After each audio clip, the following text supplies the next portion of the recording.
Today we're going to be talking about a mouse that I've been kind of putting off since release just because I really wasn't too excited to try it out because of the shape. The Logitech G303.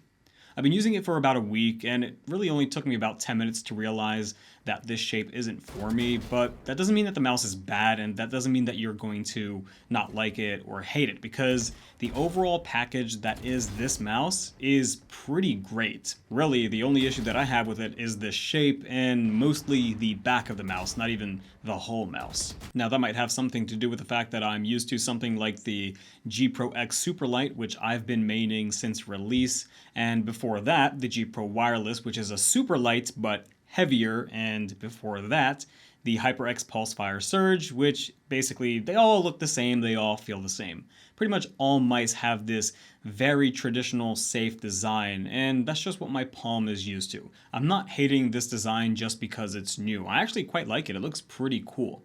But the main issue with it is that it's too angular. There's no smoothing to it, so it kind of hurts your hand depending on how you're holding it. Like, for example, when I hold the mouse, the back part of the mouse is pretty angular, so when I put my hand around it, your palm kind of just rests towards the back here, but the center part of my palm starts getting a little hurt because when I wrap my hand around the back of the mouse, these 2 points right here, where it rests on the edges of this part right here, they basically just pinch it, so it kind of just pushes against my hand and it just doesn't feel comfortable. On top of that, when I'm palm gripping the mouse, my thumb has a bit of an empty area in between the skinny part of my thumb and the back of the mouse, so it kind of strains my thumb, and the joint capsule on my pinky really digs itself in the corner of this angle of the mouse. It's like the most angular part of the mouse, and it's just not really that comfortable because you really got to grip this thing,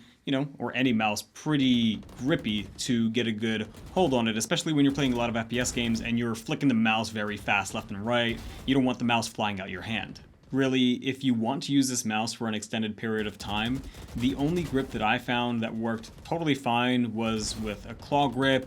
But unfortunately, I only claw grip like 20-25% of the time, and majority of the time when I'm gaming.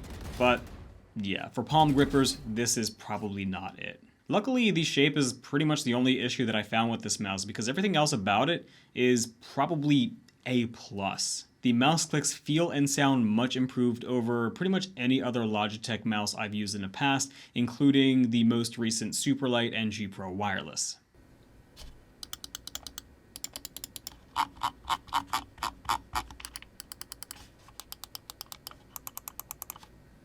The actuation force for the left mouse button is about 62 grams with my very unscientific food scale test, which is a little bit more stiff than the Superlight that I'm used to, which is anywhere between 55 and 58 grams. Did I really feel that much of a difference? No. It's got a large amount of PTFE surface area on the bottom of the mouse, so it really glides very easily through the top of your mouse pad. I actually found this mouse to slide smoother than my G Pro X Superlight, but I'm not sure if that's because the Superlight is about a year old and the skates are worn at this point, because really, look at this. They look exactly the same color and material. So probably just because this is newer, it feels a little bit smoother. But because of that, this ends up feeling about the same in terms of weight when you move it around your desk, even though it's about 12 grams heavier than the Superlight. The Superlight is 63 grams and the 303 is 75 grams. But even though it's a little bit heavier, it doesn't feel that much heavier at all just because of how smooth it glides on your desk. The 303 has the same Hero 25K sensor as the Superlight, so there's no smoothing, acceleration, filtering, blah, blah, blah, all that marketing stuff. There really isn't. It's very precise. Where you point it, it's where you're going to go, as long as you got Windows pointer precision turned off. All right, now there's a couple more things that I want to show you outside of the mouse that are pretty cool. Number one is the USB-C port. I don't know if you can really see it from here, but hey, look at that. Logitech knows how to put a USB-C port in their mice. Wow, what took you so long? You have to stick with this crappy micro USB garbage for so long, even on their latest 2020-2021 mice. It comes with this Logitech branded USB-C charging cable, which you can plug it into the mouse and use it in wired mode in case you wanted to charge it at the same time. It comes with a 2.4 gigahertz wireless receiver, which also comes with an extender in case you wanted to plug that USB-C cable into your computer, plug that extender into the USB-C cable, and the receiver into the extender in case the connection isn't too stable from your computer to your mouse. Though I won't suspect that to be too much of an issue because this is using Logitech's Lightspeed technology, and it's not just marketing. Usually when you hear this, Lightspeed technology, have the best, most stable connection, usually it's all a bunch of BS.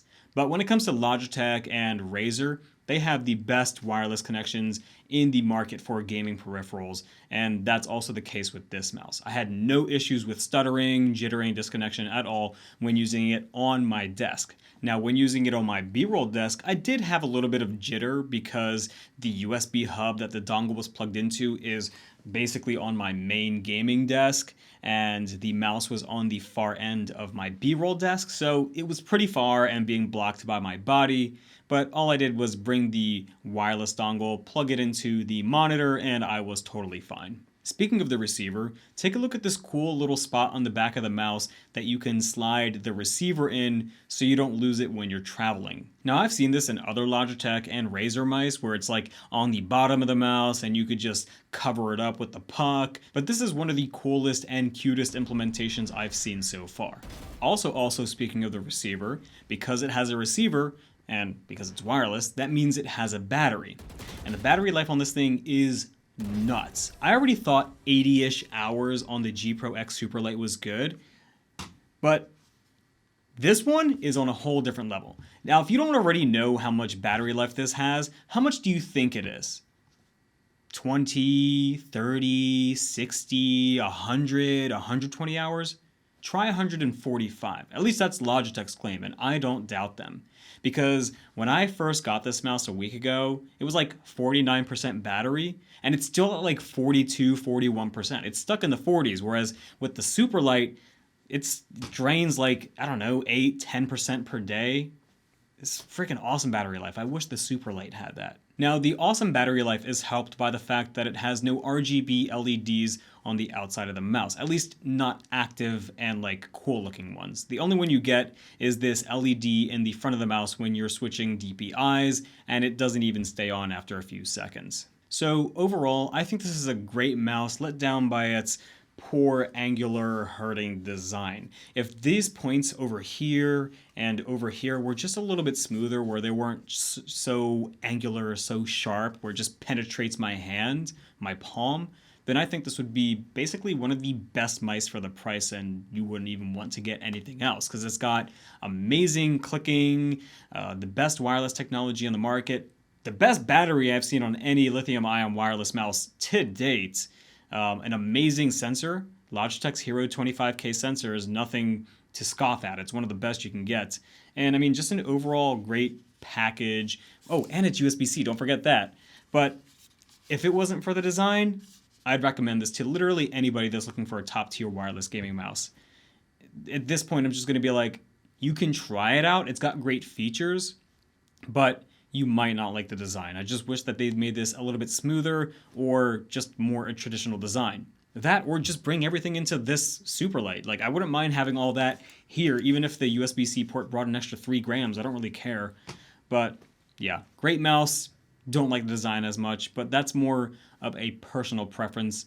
I know some people will feel differently because they might already have the mouse and they're totally fine with it, or you might just want to try just to know for yourself. That's the main reason why I was putting out getting one of these in the first place, and now that I have it, I knew that I was right. But hey, if you guys enjoyed the video, leave a like. If you disliked it, leave a dislike. Comment your comments in the comments about why I'm a bitch for being hurt by a mouse. Consider subscribing, and have a great day every day. Peace.